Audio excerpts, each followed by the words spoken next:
the very stars. A hybrid king of an Earth nation, a mighty leader of Earth's unique people, would take our own collective grievances to the world of Nibiru, and he would declare, like America's great founders, to their former king, humans and Earth would no longer tolerate their usurpations of our rights. We were their creations. Their DNA, culled from a criminal amongst their own ranks, was bonded to that of Earth's own clay, our primordial ancestors. We were anchored to the beasts, undoubtedly, but we were also tethered to the angels from heaven, and they could no longer fly without us, anchoring them to their own scientific hubris. The hybrid human's own hubris would result in the son of Captain and Lil, brother to Enki, 1 degree higher in rank, unleashing his revenge on humanity, which destroyed mankind's first Cape Canaveral space station at the ancient city of Babel, in the capital city of the nation-state Babylon. The Shem, the Tower of Babel, was a rocket ship sent to the stars to confront mankind's tyrant overlords, and we paid for the defiant stance by having civilization destroyed by a petulant, genocidal alien. Man was reduced from reaching the stars to keeping track of his daily affairs by making stick lines in wet clay. The slaves of the gods, made from the symbolic genetic clay of the earth, forced to wallow in red clay still. These stories, once translated 144 years ago, revealed the Bible we have known for roughly 5,000 years as an incomplete introductory addition to a more aged Chaldean record found buried at Nineveh. The Bible's angels and God were actually spacefaring travelers and scientists who came to Earth from their own world, Nibiru, to leave an indelible genetic imprint as their legacy. As with all who defied the Judeo-Christian supremacist mythology and the 19th century junk science narrative, Sitchin, in his theory, has been disparaged and mocked. Unfortunately for the skeptics, there are countless cylinder scrolls, an imprinted stela with artwork and imagery that mirror the cuneiform text narrative of alien visitation and their genetic manipulation. The ancient clay tablets detailed the many space gods in image and aspect in accord with Sitchin's translations. 8,000-year-old tablets and their companion artwork describe and image Earth's solar system in detail unknown until the 20th century. How did Bronze Age Sumerians chart the solar system in scientific detail more accurate than would be illustrated for nearly 80 centuries? For 40 years now, skeptics and university academics repeat the same nonsensical dodges rather than examine the detailed cuneiform records that rendered their own beliefs irrelevant. Oddly enough, while academics ignore the ages-old evidence, a pre-Sitchin narrative runs through the last 146 years that is identical to that of the Azerbaijani author. A mythos first detailing spaceflight before Earth's first human aircraft ever left Earth's grip. Then, a culture-wide tale of an alien incursion upon Earth, where the microbial world is a major factor that would halt an otherwise indefatigable and unconquerable alien foe. No sooner would man create the motion picture than would his most popular movie serial be the adaptation of Alex Raymond's Flash Gordon. Flash Gordon, a comic book strip uncannily similar to the 1976 book The 12 Planets translation of the supposedly unknown tablets stored away in old museums. For 75 years, the Marvel Comics Company, As Timely, and Atlas Comics retold fantasy stories identical to those found in the ancient Assyrian library. World-renowned comic book creator and artist Jack Kirby would introduce fictional characters, the Inhumans, a species of humans genetically engineered to serve the alien Kree, a blue-skinned martial race who hail from a planet located in the large Magellanic Cloud, a satellite galaxy to our own. Kirby would create the Watchers, a race of aliens identical to those found in the Bible and the much older Chaldean record. Kirby would coincidentally, or not, create the spacefaring scientist species, the Celestials, who would engineer both humankind and its guardian angel cousins, the Eternals, and who stand in judgment of both their collective works, and will allow its furtherance, or destroy it as a failed cosmic experiment.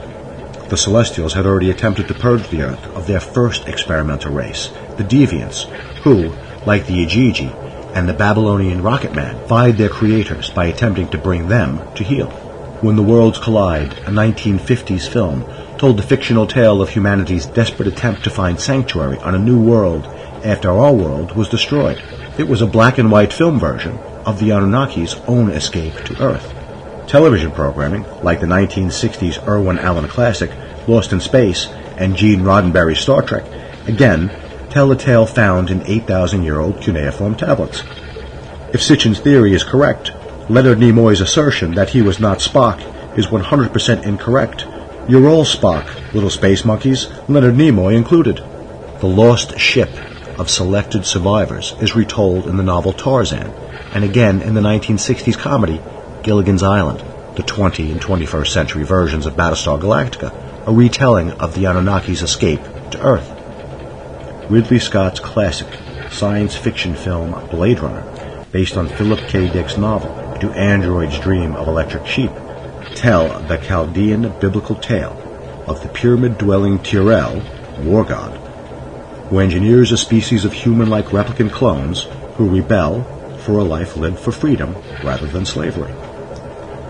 Even America's Man of Steel, Superman, a lone alien survivor who has come to Earth to breed and preserve his Kryptonian heritage. The woman of tissue conundrum has been resolved with the birth of the human-Kryptonian hybrid, Jonathan White Kent. Our great-grandparents were cautiously introduced to their origins. With outlandish fictions, we find ourselves 100 years later inundated as spaceships, alien super soldiers, and hybrid warriors are the rote of modern-day pop culture.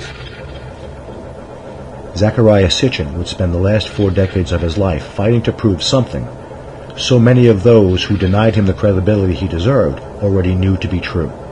There are biblical creationists and 19th century Darwinian evolutionists out there shaking their heads in disbelief right now, insisting that what I am reporting cannot be. But what they cannot understand is that they do not have any solid scientific or religious ground to root their arguments. Those who cling to the Mosaic Old Testament have restricted their worldview in a manner comparable to an individual who memorizes the advertisement brochure rather than visiting an actual museum filled with exhibits.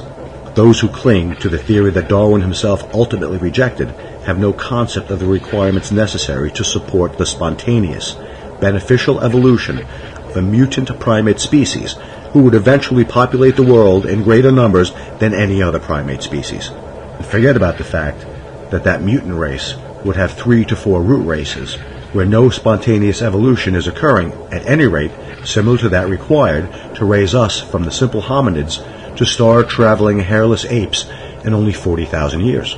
It's all hogwash, explained away by reading old tablets alongside their handy educational illustrations that detail the minutiae involved in who created your race and how they did it. You, little space monkey, are that rebellious Nexus 6 replicant.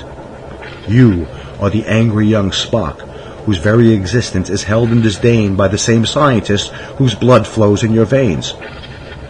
You are the descendant of that refugee who de-embarked from a vessel, not at Ellis Island, but rather on a new, untamed world that those ancient space travelers made our home thousands of years ago. Zachariah Sitchin met resistance. He did so because he attempted to reveal to humanity our childhood what is readily revealed on children's programming today. Sitchin wanted us all to jump into the Olympic-sized pool of information that your church and synagogue leaders and your institutions of laughable higher learning hide from you, while your government, though, through pop culture media, allows you to sip from that pool with an infant spoon.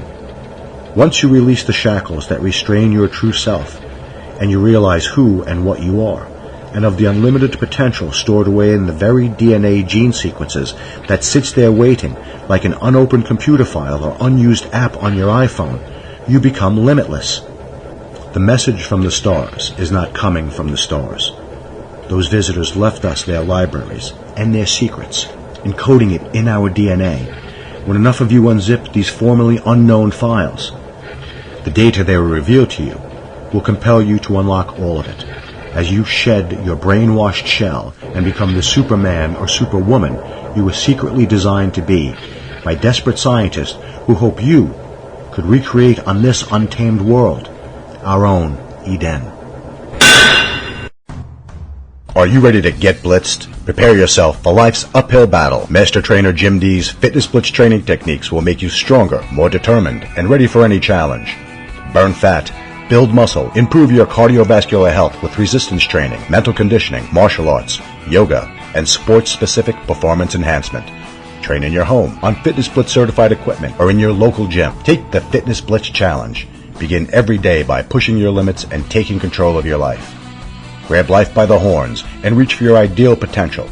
Dive into a new concept in total health and competitive activity. Challenge yourself to be better and dare not to fail with Fitness Blitz. Learn more at www.fitnessblitztv or by calling 917-804-6589. Begin your quest to be your best with Fitness Blitz today.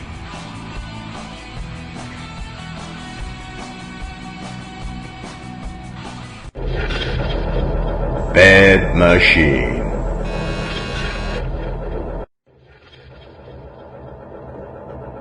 Mr. A is based on Ayn Rand's theory of justice, on Aristotle's law of identity, his definition of man, and his view of art. Aristotle said that art is philosophically more important than history. History tells us how men did act.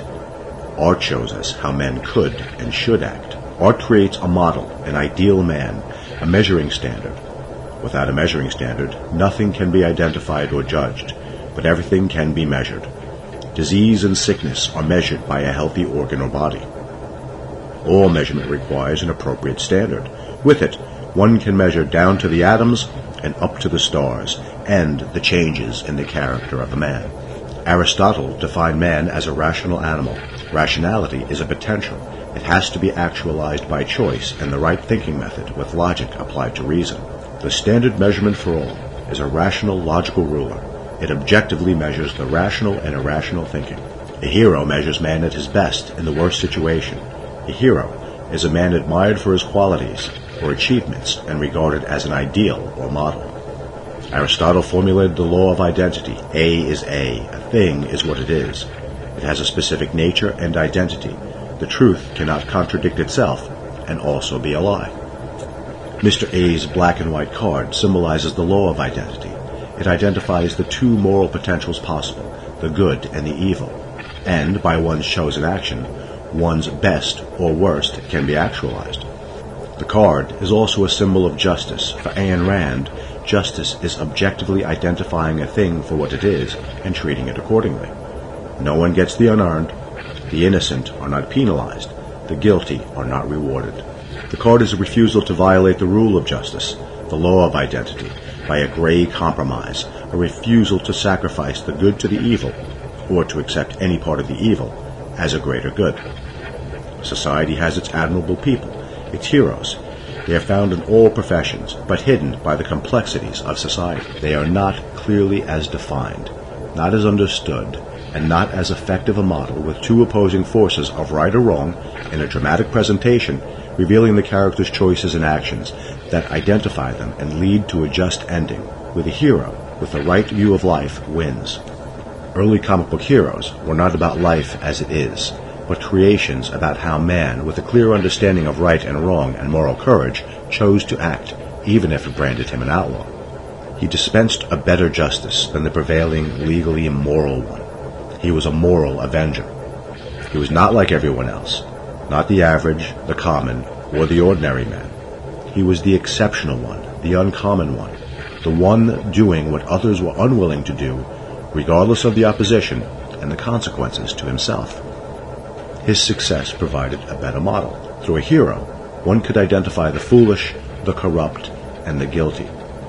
A lead character can be better or worse than society's best model, and if a man with proven better qualities appears, then a new measuring standard for all men and society is established. A hero is a model for everyone, but not everyone is willing to act at his best. A less demanding model, blending good and bad, is more comfortable, easier to accept. The self-flawed anti-hero provides a heroic label without the need to act better. A crooked cop, a flawed cop, is not a valid model of a good law enforcer. An anti-cop corrupts the legal good, an anti-hero corrupts the moral good. Both corrupt ideally. Both choose the flaw over the perfect. The perfect is identified and is measured by what is possible to man, the perfect bowling score. A perfect response accepts the truth and rejects the lie. The perfect hero, on principle, says yes to a true identity